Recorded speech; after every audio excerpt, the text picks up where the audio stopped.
Bon, on s'excuse parce qu'on a eu je suis en contact avec Alain Kimpo et le frère Roland Lévy, tous les Indiens de 242, simplement pour chercher à savoir la suite. Bon voilà, je crois que tout un chacun de vous a suivi ce direct. Nous étions aussi en direct et on a vu la violence avec laquelle les gens de Paris, du régime Sassou sont en train d'opérer, même sur la place de Paris. Mais le voleur, c'est qui? C'est Bokilo Edgar, hein?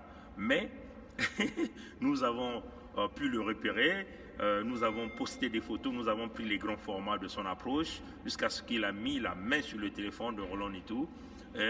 Et la suite, comme vous avez vu, nous avons constaté que les images ont simplement disparu et on n'avait plus le live. Mais comme nous sommes dans le système baie vitrée, nous étions en ligne, on était capable de collecter des informations pour présenter la preuve aux autorités policières de la place de Paris, ou même judiciaires, de l'action. Vous voyez bien que le président Roland Nitou, le président Roland Nitou tient le téléphone et le frère Alain Kimpo aussi sont en train de regarder devant leur téléphone et les gens viennent par le derrière pour ravir le téléphone. Et la personne qui s'est approchée, c'est Bokilo Edgar Guy.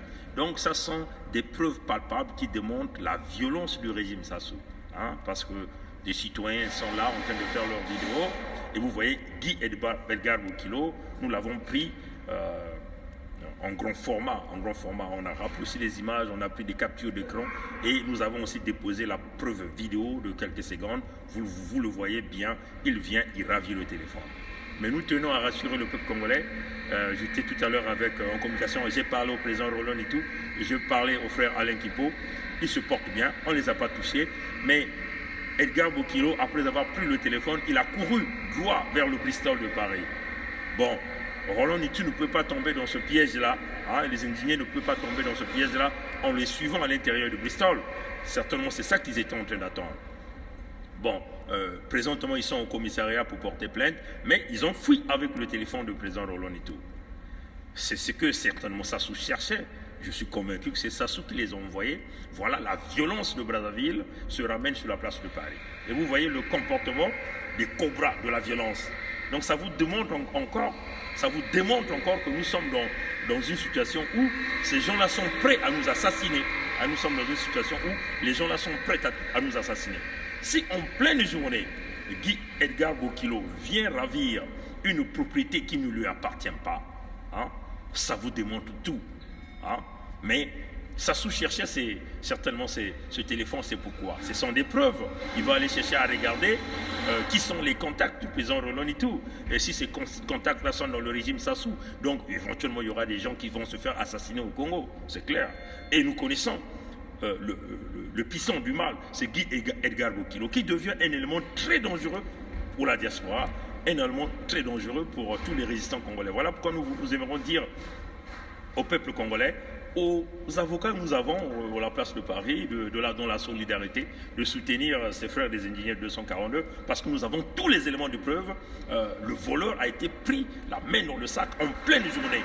Et le système baie vitrée l'a bien démontré par les images que nous venons de publier. Nous avons, je crois que M. Sylvain Senda est en ligne. Il est aussi tagué dans l'image, dans le message que nous venons de mettre en ligne. Beaucoup de nos compatriotes sont tagués pour démontrer la preuve et la barbarie du régime Sassou. Voilà un peu ce que je tenais à dire, mais les frères se portent très bien, ils sont présentement au commissariat, mais nous connaissons la police à la place de Paris sont au service de Sassou. Est-ce que ça va aboutir? Moi, ce qui me concerne, c'est beaucoup plus si ce téléphone-là avait des sources, même s'il y a un code, aujourd'hui on peut décoder tout téléphone qui est bloqué. Sassou a des moyens, déjà ces moyens qu'il est en train de faire pour traquer les opposants. Donc, s'il y avait des sources à l'intérieur, voilà pourquoi nous demandons toujours à tous les résistants de toujours avoir 2 ou 3 téléphones. Le téléphone que nous utilisons, que nous sommes en ligne là, ce n'est pas le téléphone où il y a les contacts les plus importants. Ça, c'est le téléphone où tout le monde peut avoir. Mais il y a toujours un téléphone plus important qui est souvent avec nous. Vous soyez dans le sac ou dans la poche ou à la maison, ainsi de suite. Donc, c'est ce que nous appelons la ligne rouge, là où rentrent toutes les informations nécessaires, toutes les sources rentrent par là. Là encore, c'est une preuve pour dire nous devons être sous la garde, la vigilance. Vous voyez, là, si nous étions en pleine journée, le frère Alain et le frère Roland, ils étaient concentrés à la vidéo, mais pendant qu'ils se sont retournés, c'était déjà trop tard. Donc vous voyez que s'il y avait des gens qui étaient armés, c'est l'arme qui passait directement. Donc on le démontre encore, on demande encore aux résistants d'être de plus en plus vigilants. Bon, il y a du bruit qui commence là, d'être de plus en plus vigilants, mais cela ne doit pas nous faire peur. Cela ne doit pas nous faire. Quand vous voyez des gens arriver à ce niveau de violence, ça démontre encore quoi? Ça démontre encore que nous avons gagné le combat médiatique, nous avons gagné la lutte sur ce que nous sommes en train de présenter au peuple congolais. Quand ces gens commencent à utiliser la violence jusqu'à voler en pleine journée le téléphone pour aller soi-disant chercher des informations qui se retrouvent dans ce téléphone, vous voyez que ça c'est pas bien, c'est un acte de criminalité et nous ne connaissons pas le droit. Voilà pourquoi nous demandons à tous les avocats congolais qui sont sur la place de Paris de foncer la force parce que Bokilo est un criminel. Cet acte qu'il venait de poser, c'est un acte criminel. Et nous pensons que Bokilo mérite la prison.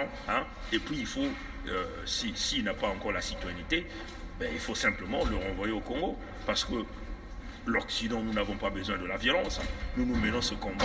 Jamais nous avons combattu, nous avons agressé qui que ce soit. Le combat, c'est un combat des idées. S'ils veulent venir sur le combat des idées, nous sommes là sur le combat des idées. Les Indiens de 242 ne sont pas des violents. Jamais ils se sont battus avec des gens. Jamais ils ont sorti des couteaux ou des coups de poing contre des gens. Mais pourquoi le régime Sassou est toujours là dans la violence? Ça c'est encore une preuve de plus. Mais là, Bokilo est très mal barré parce que nous avons la preuve palpable de son vol en pleine journée. Bon, il va certainement aller vendre ce téléphone à Sassou en augmentant ses enchères, qu'il est en train de travailler pour le régime, mais il ne sait pas qu'il est en train d'enfoncer de plus en plus le régime. Voilà encore une preuve qui démontre à Sassou que Sassou est un dictateur. C'est ça la preuve. Sassou est un dictateur. C'est encore une preuve qui démontre que le Congo demeure une prison à ciel ouvert parce que la violence est en train de te ramener même sur la place de la diaspora, la place de Paris. Et là, nous sommes en plein Paris, non loin du palais de l'Élysée, que le voleur Bokilo est venu ravir le téléphone. Ça, c'est le vol. Ça, c'est le vol. Il a usé de la force en ravissant un bien qui ne lui appartient pas. Ceci est synonyme du vol à main armée. Du vol à main armée, quand il prend le téléphone d'autrui et il court pour aller vendre le téléphone à ses maîtres qui sont ici à soutenir. Donc, nous tenons ici à rassurer le peuple congolais que le frère Roland Nitu se porte bien. Ils sont présentement au commissariat en train de porter plainte. J'ai parlé avec lui, j'ai parlé avec le frère Alain Kimpo, tous les deux. Tout à l'heure, j'ai encore parlé. Quand ils vont sortir après l'édition avec les policiers, ils vont encore me rappeler pour me rassurer. Mais en tout cas, je les ai envoyés le démantèlement du vol par des images, photos et la vidéo, des sections de vidéos spécifiques, des photos spécifiques ont été réalisées. On a ramené l'écran comme nous sommes dans le système du baie vitrée. On vous l'a dit, le système baie vitrée, c'est de l'espionnage, ce sont les services secrets. Donc nous sommes capables de pouvoir ramener et les images sont bien claires, vous le voyez là. Comme nous l'avons mis sur notre mur, les images sont bien claires, c'est bien Edgar Bokilo. La vidéo, encore une preuve palpable que personne ne peut nier. Aucun juge ne peut nier cette preuve. Ça montre la violence avec laquelle il a ravi le téléphone. Vous voyez même que le téléphone, il a ravi le téléphone, il a couru avec le téléphone.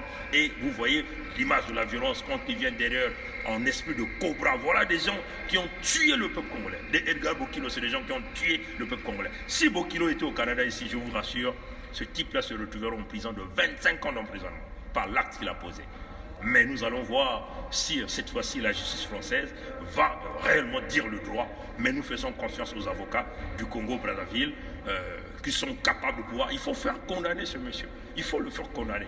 À défaut, il faut même demander qu'on puisse expulser sur le territoire français. S'il n'a pas encore la citoyenneté, il doit être expulsé du territoire français. Et qu'il aille à Brazzaville parce que c'est de la violence. Nous connaissons aujourd'hui ceux-là qui sont capables de nous tuer. Et c'est ça la réalité. Je suis en légitime défense. Si une action comme ça arrivait, je n'hésiterais pas de l'utiliser. Et c'est clair. Et ça, on le dit d'une manière claire aux frères de la diaspora. Nous devons être prêts. C'est une question de vie ou de mort. voyez, si nous continuons à penser simplement que oui, la justice va venir, mais pendant ce temps, vous allez vous retrouver sous terre. Donc il faut d'abord, la première défense, c'est nous-mêmes. On le dit d'une manière claire. Et nous ne badinons pas sur ce point. Et pour ça, nous avons la tolérance zéro. Vous nous agressez, si nous avons la possibilité, nous allons utiliser les armes. C'est clair, il n'y a rien à faire. C'est cela. Donc on le dit encore au peuple congolais, la lutte continue, on continue la lutte, rien ne va nous ébranler. Combien de fois ils ont été attaqués, le président jusqu'à ravir son téléphone, à voler son téléphone en pleine journée. C'est inimaginable. Mais ça s'est fait réaliser, le voleur est bien là. Edgar Guy Bokilo, c'est bien lui le voleur, pris la main dans le sac par le système baie vitrée. On vous a dit, le système baie vitrée, c'est un système poussé. On est capable, même si l'image est floue, l'image est floue, vous ne pouvez pas voir le visage de la personne. Nous avons des logiciels qui peuvent ramener l'image d'une manière claire. Pongui n'est pas simplement un ingénieur, mais c'est un homme poussé. A plus tard, mes amis. Au revoir.